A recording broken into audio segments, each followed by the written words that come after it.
it seems like the people who have big dreams and big visions and big hopes do not succeed in this life and do not actually bring their big dreams and big visions into reality. And when I first found this principle, actually it's a paradox known as the Stockdale paradox, it completely changed my entire perspective about life entirely. It actually gave me a paradigm shift, and I wanted to share with you. And so you might have this friend who always comes to you and say that I have these big dreams, I have these big visions, I have this big plans to change the world, to revolutionize the world, to cause a transformation, even to build a company that would contend with the likes of Apple or Amazon or Microsoft or what have you. But along the line, when you look out the life of the person, you realize that the person, you cannot substantiate one particular thing that the person has done in order to bring his visions or big plans into reality. All that the person might have at the moment is plans and talks and visions and dreams, which are like building castles in the air. I'm not saying don't have big visions and big plans, but actually, as the Stockdale paradox, you get to know in a few moments, it actually tells us that you should have that unrelenting faith that at the end you will prevail. However, you should also have the discipline of thought and the courage to confront the brutal fact of your reality, whatever it might be. So consider a friend or somebody that you know that is currently unemployed, who is thinking of becoming the president of the nation one day, or building a startup and scaling the startup to become the likes of Amazon and Microsoft and what have you. It is a very good thing to do, and it's a very good thing to have, in that it is what propels us as human beings to go forward, to have a vision, to have a plan, to move forward and what have you. However, if the person does not confront the brutal facts of his reality, it will become very difficult for the person to move forward, because if you don't assess and become aware of what you are having here, currently your living state, then you will not know what to do in order to move forward.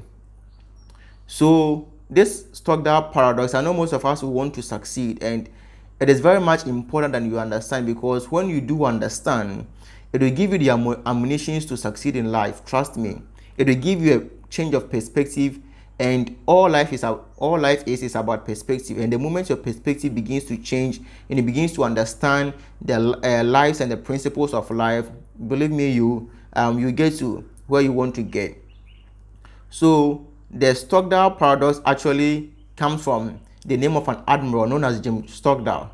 He was captured and then he was tortured for like 8 years, and he was the commander. So he was actually in charge of keeping his colleagues in the right state of mind, not in isolation, always trying to do his possible best, even in prison, to get them to still have hope that at the end they'll be able to prevail. So after 8 years, they were released, and then Jim Collins, who wrote the book Good to Great, got the opportunity to have a discussion with Admiral Stockdale, and out of that discussion came out the Stockdale paradox that I'm about to share with you. So after Jim Collins speaking to Admiral Stockdale about whatever happens and what have you, he being able to help his people keep the right state of mind for them to even be able to meet their families after that 8 years without even having the sure certainty that they were even going to come out of that torture. The same thing I think happens to Victor Franklin and some other prisoners who were able to come out. So Jim Collins, after talking to Stockdale for some time, asked him a question that, so among all the captures or among all the prisoners who were not able to escape, and Admiral Stockdale said, oh, the Optimist. And so when I said that, I was like, what? How come the Optimists were not able to escape and then they actually died in prison? But thank God Jim Collins was wise to further probe Stockdale about that. And he said, these Optimists, they were the ones that were saying, oh, we will go out by Christmas, and Christmas will come and they will not go out. Oh, we'll go out by Easter, and Easter will come and they will still be in prison. Oh, we'll go out by Thanksgiving, and Thanksgiving will come. So Christmas, Easter, Thanksgiving will come up and up again, and then they will never go, and then they will still be there. And so he said that these people died of broken hearts, of not ever going out. And the lesson here is that There are people who hope and who wish for better things to come, but they don't take the responsibility. They don't have that kind of responsibility. They don't take the responsibility to work out things for themselves. So even though you are wishing and you are hoping that things will change for the good or for the better for your life, you must also have that kind of disciplined thought and the disciplined action to take the responsibility for yourself, to change things for yourself. So if you are unemployed and if you are trying to achieve a dream, bring a vision, a plan into reality, it is not just having that. You should also take that disciplined thought and disciplined actions to take responsibility for yourself to bring those things into fruition. That is what is going to bring whatever vision or plan or whatever that you are having into reality. So it is you hoping and at the same time working out things for yourself. So that was what Jim Collins actually wrote in his book Good to Great, and I recommend that book for you to go and read because it is very much informative, and then it's going to change your life. So the Stockdale paradox tells us that we should never confuse the faith that we will prevail in the end, which we cannot afford to lose, with the discipline to confront the most brutal fact of our current reality, whatever it might be. So you should have both the faith that at the end, that grand vision, that grand plan, that grand dream that you have, you are going to achieve it at the end of the day. However, you should also have the discipline of thought to also confront the fact of your current realities, whatever it might be. So if you want to build a company that would compete with the likes of Amazon and then Microsoft and what have you, you have to confront the fact that if you're in a third world country, though it is possible, it will actually take you more energy, more effort, like more of everything in order for you to get there. For example, if you're in a country like Ghana, as I am in my country is Ghana. So, and right now the dollar to cedi is like 15 cedis is to $1. That means that if I'm competing with someone in the United States, if the person puts in 1 hour to earn $1, and I also put in 1 hour, I have to work more in order for me to achieve that same amount of what money that the person in the United States is what achieving. And if I want to become a millionaire in the shortest possible time, it will take a lot of power, a lot of mind energy, a lot of like things coming in place in order for me to achieve it, because the economic turmoil and everything that is happening would not make it easier for me to do that. That is the current reality that I'm in right now.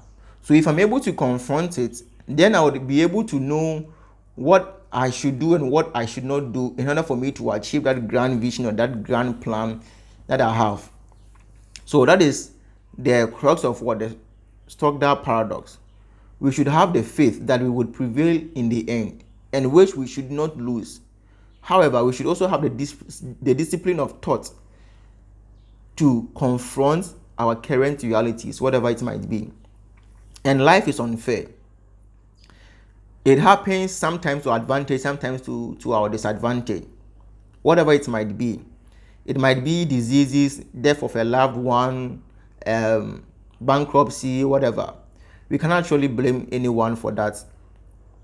However, these things also happen to certain groups of people who were able to take responsibility for their lives and were able to turn their life around.